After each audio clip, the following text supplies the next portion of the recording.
Hello everyone, আসসালামু আলাইকুম। This is শ্রাবণ। আজকে আলোচনা করব নবম দশম শ্রেণীর ফিনান্স ও ব্যাংকিং অষ্টম অধ্যায়। ব্যাংক হচ্ছে টাকা তোলা, জমা ও ঋণ দেওয়ার একটি নিরাপদ প্রতিষ্ঠান। সহজে দেখো, ব্যাংকে কিন্তু তুমি টাকা জমা দিতে পারো, ব্যাংক থেকে টাকা উত্তোলন করতে পারো, ব্যাংক আবার আমাদেরকে ঋণও প্রদান করে। ব্যাংকের আইনসঙ্গত কার্যগুলিকে ব্যাংকিং বলে, অর্থাৎ ব্যাংকের ভিতরে যে কাজগুলো হয়। আর ব্যাংকার কারা?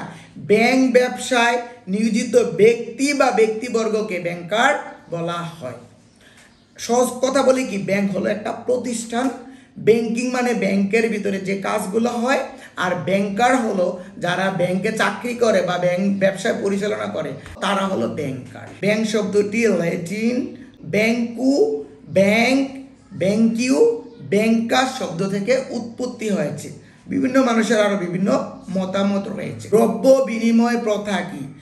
দ্রব্যের বিনিময়ে দ্রব্য, এই প্রথাকে দ্রব্য বিনিময় প্রথা বা বার্টার সিস্টেম বলা হয়। অতীতকালে কিন্তু মানুষের কাছে টাকা পয়সা ছিল না, দ্রব্যের বিনিময়ে কিন্তু দ্রব্য আনা নেওয়া করা হতো। মনে করো, আমার কাছে আছে চাল, তোমার কাছে আছে ডাল, কিন্তু আমি চাল দিয়ে তোমার কাছ থেকে ডাল আনলাম, এইভাবেই হতো বিনিময় কথাটা।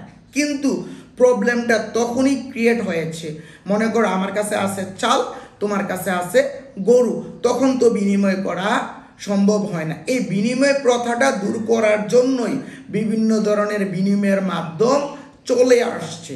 যেমন দেখো, অতীতকালে টাকার পরিবর্তে মানুষ বিনিময়ের মাধ্যম হিসাবে কি কি ব্যবহার করত? কড়ি, হাঙ্গরের দাঁত, পাথর, ঝিনুক, পোড়ামাটি, তামা, রূপা, সোনা, এগুলো অতীতকালে ব্যবহার করত। তারপরে আসে ধাতব মুদ্রা। ধাতব মুদ্রা দ্যাট মিনস কি? কয়েন, কাগজি মুদ্রা। এখান থেকে পরীক্ষা একটা ইম্পর্টেন্ট প্রশ্ন চলে আসে।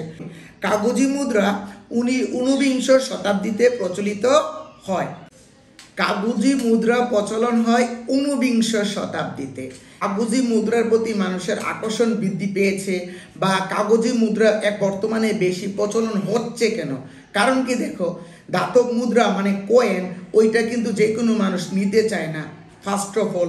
দ্বিতীয়ত, কয়েন কিন্তু সহজে হারানোর সম্ভাবনা থাকে, কয়েন সহজে বহন করা যায় না। আর অন্যদিকে কাগজ মুদ্রা সহজে হারানো যায় না, সহজে রাখা যায়, সবার কাছে আকর্ষণীয়। এই জন্য ধাতব মুদ্রার পরিবর্তে মানুষ কাগজি মুদ্রা খুব বেশি পছন্দ করতেছে।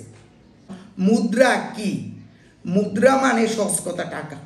মুদ্রা একটি বিনিময়ের মাধ্যম, সবার নিকট গ্রহণযোগ্য, মূল্যের পরিমাপক ও সঞ্চয়ের বাহক হিসাবে কাজ করে। এই চারটা সমন্বয়ে কিন্তু মুদ্রার সংজ্ঞা। এই চারটা কিন্তু আবার মুদ্রার কার্যগুলিও হয়। প্রথমটা বলি, মুদ্রা একটি বিনিময়ের মাধ্যম, এটা হলো প্রথম ও প্রধান কার্যবলী। একটু বলে দিই, মুদ্রা একটি বিনিময়ের মাধ্যম কিভাবে। দেখো, টাকার বিনিময়ে কিন্তু আমরা বিভিন্ন জিনিস ক্রয় করতে পারি, বিভিন্ন জিনিস বিক্রি করতে পারি। টাকা ছাড়া কি কোনো কিছু ক্রয় বিক্রি করা যায়? করা যায় না। মনে করো তুমি একটা মোবাইল কিনলা, টাকার বিনিময়ে কিন্তু মোবাইলটা কিনেছো। টাকা না থাকলে কিন্তু মোবাইল, গাড়ি, বাড়ি কিছুই কিনতে পারবা না। 2 নম্বর, সবার নিকট গ্রহণযোগ্য। পৃথিবীতে এমন কোনো মানুষ নেই যে টাকা পছন্দ করে না। মূল্যের পরিমাপক, এই মুদ্রা দ্বারাই বিভিন্ন জিনিসের দাম ঠিক করা হয়।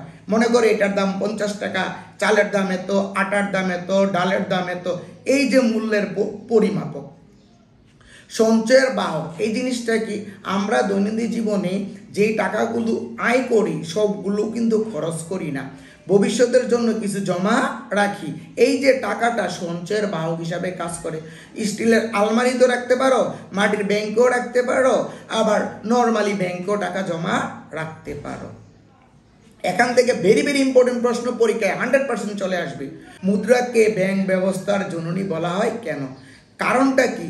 মুদ্রা আবিষ্কার হওয়ার পরই কিন্তু ব্যাংক ব্যবস্থার উৎপত্তি হয়েছে। মুদ্রা যদি আবিষ্কার না হতো তাহলে কিন্তু ব্যাংক ব্যবস্থার উৎপত্তি হতো না। কারণটা কি? দেখো, ব্যাংকের ভিতরে টাকা উঠানো, জমা দেওয়া, ঋণ দেওয়া, ব্যাংকের ভিতরে যা কাজ সবগুলো কিন্তু টাকা বা মুদ্রার মাধ্যমে হয়ে থাকে। তাই মুদ্রার আবিষ্কার না হলে ব্যাংক উৎপত্তি হতো না। ঠিক তেমনি দেখো, আমরা যে যাকে জন্ম দেয় সে তার জননী হয়, ঠিক তেমনি মুদ্রা আবিষ্কারের কারণেই ব্যাংকটার উৎপত্তি হয়েছে, নাহলে ব্যাংক ব্যবস্থার উৎপত্তি হতো না। এই জন্য মুদ্রাকে ব্যাংক ব্যবস্থার জননী বলা হয়। ব্যাংকের প্রধান কার্যাবলী, নাম্বার 1, আমানত গ্রহণ। ব্যাংক কি করে? জনগণের ছড়িয়ে ছিটিয়ে টাকাগুলো বিভিন্নভাবে আমানত হিসাবে গ্রহণ করে। চলতি, সঞ্চয় ও স্থায়ী হিসাবের মধ্যে আমানত হিসাবে গ্রহণ করে। ঋণ দান, ব্যাংক করে ওই জনগণের টাকাগুলো বিভিন্ন মানুষকে ঋণ দিয়ে থাকে।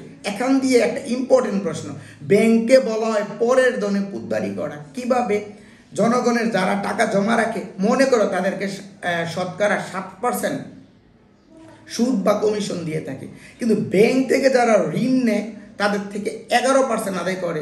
তাহলে কি এই 4% ডিফারেন্স, এই 4% দিয়ে ব্যাংক চলে। ব্যাংকের আরেকটি ইম্পর্টেন্ট কাজ হলো ব্যাংক প্রাপ্য বিলের বাট্টাকরণ ও প্রদেয় বিলের স্বীকৃতি প্রদান করে থাকে। বৈদেশিক বাণিজ্য অর্থাৎ ও প্রত্যয়নপত্র, এই জিনিসটা কি? এই জিনিসটা হলো ব্যাংক কি করে? দেশি টাকা বিদেশি টাকা রূপান্তর করে, আবার বিদেশি টাকা কি করে? দেশি টাকা রূপান্তর করে। এর ফলে কি করে? মানুষ পণ্য সামগ্রী সহজে আমদানি রপ্তানি করতে পারে, আবার প্রত্যয়নপত্র হিসাবেও কাজ করে। এখানে সবচেয়ে ইম্পর্টেন্ট, পরীক্ষায় 100% চলে আসবে প্রত্যয়নপত্র বা এলসি কি? এলসি মানে হলো লেটার অফ ক্রেডিট, অর্থাৎ যে পত্রের মাধ্যমে, না এটা সহজে আমি বুঝিয়ে দিই যেহেতু অনেক ইম্পর্টেন্ট। মনে করো আমি বাংলাদেশে থাকি, আমি হলো আমদানিকারক, আর তুমি হলো রপ্তানিকারক, আর এটা হলো ব্যাংক। খেয়াল করো, আমি আমদানিকারক, তুমি রপ্তানিকারক, এটা হলো ব্যাংক। এখন আমি তোমার কাছ থেকে 10 কোটি টাকার পণ্য কিনবো, কিন্তু আমি তোমাকে চিনি না। যখন আমি তোমার কাছে 10 কোটি টাকার পণ্য কেনার জন্য অর্ডার দিব, তখন তুমি বলবা যে ব্যাংকে প্রত্যয়নপত্র খোলেন। যখন আমি ব্যাংকে প্রত্যয়নপত্র খুলবো, ব্যাংক কি করবে? এই রপ্তানিকারককে বলে দিবে যে এখন মাল পাঠিয়ে দেন, টাকা আমি দিয়ে দিব। তাহলে তুমি তো আমাকে চেনার প্রয়োজন নাই। তাহলে জিনিসটা কি হলো? যে পত্রের মাধ্যমে এই ব্যাংক রপ্তানিকারককে, যে পত্রের মাধ্যমে ব্যাংক এই রপ্তানিকারককে মানে তোমাকে পণ্যের মূল্য প্রদানের নিশ্চয়তা প্রদান করে, সেটাই এলসি বা প্রত্যয়নপত্র। এলসির মাধ্যমে ব্যাংক কি করে? রপ্তানিকারককে অগ্রিম টাকা প্রদান করে থাকে। আমার উদ্দেশ্য কি জানো? খুব কম সময়ের মধ্যে প্রত্যেকটা অধ্যায় আলোচনা করে দেয়া, যাতে করে পরীক্ষার আগের দিন জাস্ট ভিডিও শুনে যাতে পরীক্ষায় ফুল আনসার করতে পারো। তোমরা যদি মনে করো এই ভিডিওটা অনেক তোমাদের জন্য ইফেক্টিভ, তাহলে আমার চ্যানেলটা সাবস্ক্রাইব করে দিবা, বেল আইকনটি প্রেস করে দিবা, তাহলে পরবর্তী ভিডিওর নোটিফিকেশন তোমাদের কাছে চলে যাবে। ভারতের কেন্দ্রীয় ব্যাংক রিজার্ভ অফ ইন্ডিয়া 1935 সালে প্রতিষ্ঠিত হয়। পাকিস্তানের কেন্দ্রীয় bank state bank of Pakistan 1948 সালে প্রতিষ্ঠিত হয়। 1972 সালে 26শে মার্চ বাংলাদেশ ব্যাংক কেন্দ্রীয় ব্যাংক হিসাবে প্রতিষ্ঠিত লাভ করে। অর্থাৎ সহজ কথা কি, বাংলাদেশ ব্যাংক কেন্দ্রীয় ব্যাংক হিসেবে প্রতিষ্ঠিত লাভ করে 1972 সালে। মুক্তিযুদ্ধের পর বাংলাদেশে 12টি ব্যাংক এবং 1090টি শাখা কর্মরত ছিল।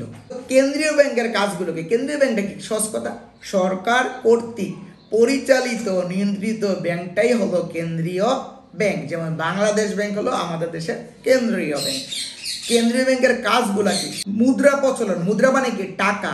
শুধু কেন্দ্রীয় ব্যাংকে টাকা ছাপাইতে পারে, অন্য কোনো ব্যাংক পারে না। ঋণ নিয়ন্ত্রণ, কেন্দ্রীয় ব্যাংক কি করে? অন্য সকল ব্যাংকগুলোর ঋণ নিয়ন্ত্রণ করে। অন্য ব্যাংকের ব্যাংকার তাদের সকল ধরনের পরামর্শ দিয়ে থাকে, সরকারের ব্যাংক হিসাবেও কাজ করে। বর্তমানে বাংলাদেশে সরকারি, বিশেষায়িত ও বেসরকারি ব্যাংক রয়েছে। আশা করি ভিডিওটা তোমাদের অনেক ভালো লাগবে, পরীক্ষায় ইনশাল্লাহ অনেক ভালো করতে পারবা। Keep watching my videos, till then Allah হাফেজ, আসসালামু আলাইকুম।